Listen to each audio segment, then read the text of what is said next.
Roanoke has one of the tightest job markets in the state right now, while Virginia as a whole is losing jobs. That's a real pro. But when I dug into the numbers, I found something that surprised me more than the economy, the crime data, or the weather.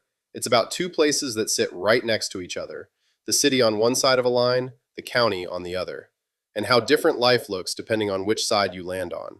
Stick with me because that's what matters most here. I'm 𝗵𝗃, a real estate agent here in Roanoke, Virginia. 5 real pros, 4 real cons, paired one at a time. No brochure spin, no doom and gloom. Let's get into it. Pro number 1. Virginia has lost more than 43,000 jobs this year, ranking 49th in the country.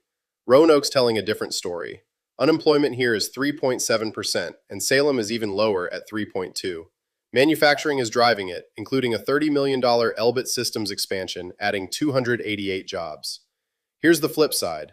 The median home price in Roanoke City is now $226,000, up 5.3% from last year.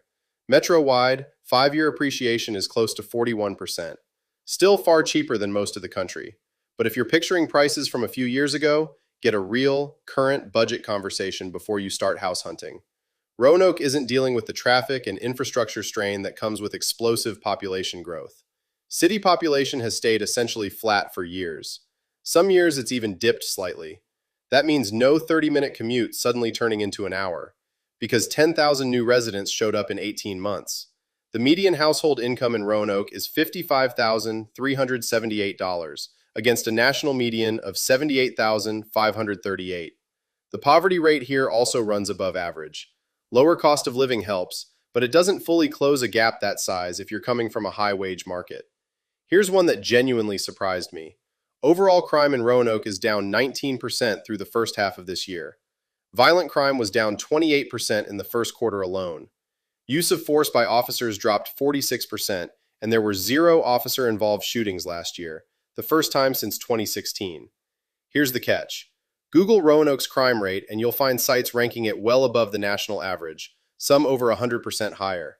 That's built on FBI data that runs a year or more behind. It shows where the city was, not where it's headed. Roanoke is the largest city directly on the Appalachian Trail. The Triple Crown hikes sit less than 30 minutes from downtown. Pair that with a cost of living index around 91 to 94 against a national average of 100, and you've got mountain access most cities can't touch, at a price most can't either. This is the biggest one, and we're coming back to it. Roanoke City Public Schools rank in the bottom half statewide, with math proficiency around 47% against a state average of 68%. Several city schools were flagged for the state's most serious support category in December. Roanoke County Public Schools, right next door, rank in the top 10%, with proficiency over 80%. Same metro area, very different outcomes. Smith Mountain Lake is 40 minutes away. Richmond's under 3 hours, DC and Asheville both under 4. You can reach a major city and be home the same day. Remember what I told you at the start? Here it is. Roanoke County's property tax rate runs below the national average.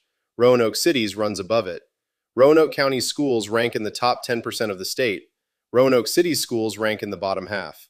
Same metro area, split by one line, with opposite outcomes on 2 of the biggest things a buyer cares about. That's not a reason to avoid the city side. Plenty of people choose it on purpose, for the walkability, the price, the location. But if schools and taxes matter to you, which side of that line you land on matters more than anything else we covered. There's a free Roanoke buyer's guide linked below, or you can book a free 20-minute call with me, no pressure. I'm 𝗵𝗃 with Reiner Realty here in Roanoke, Virginia,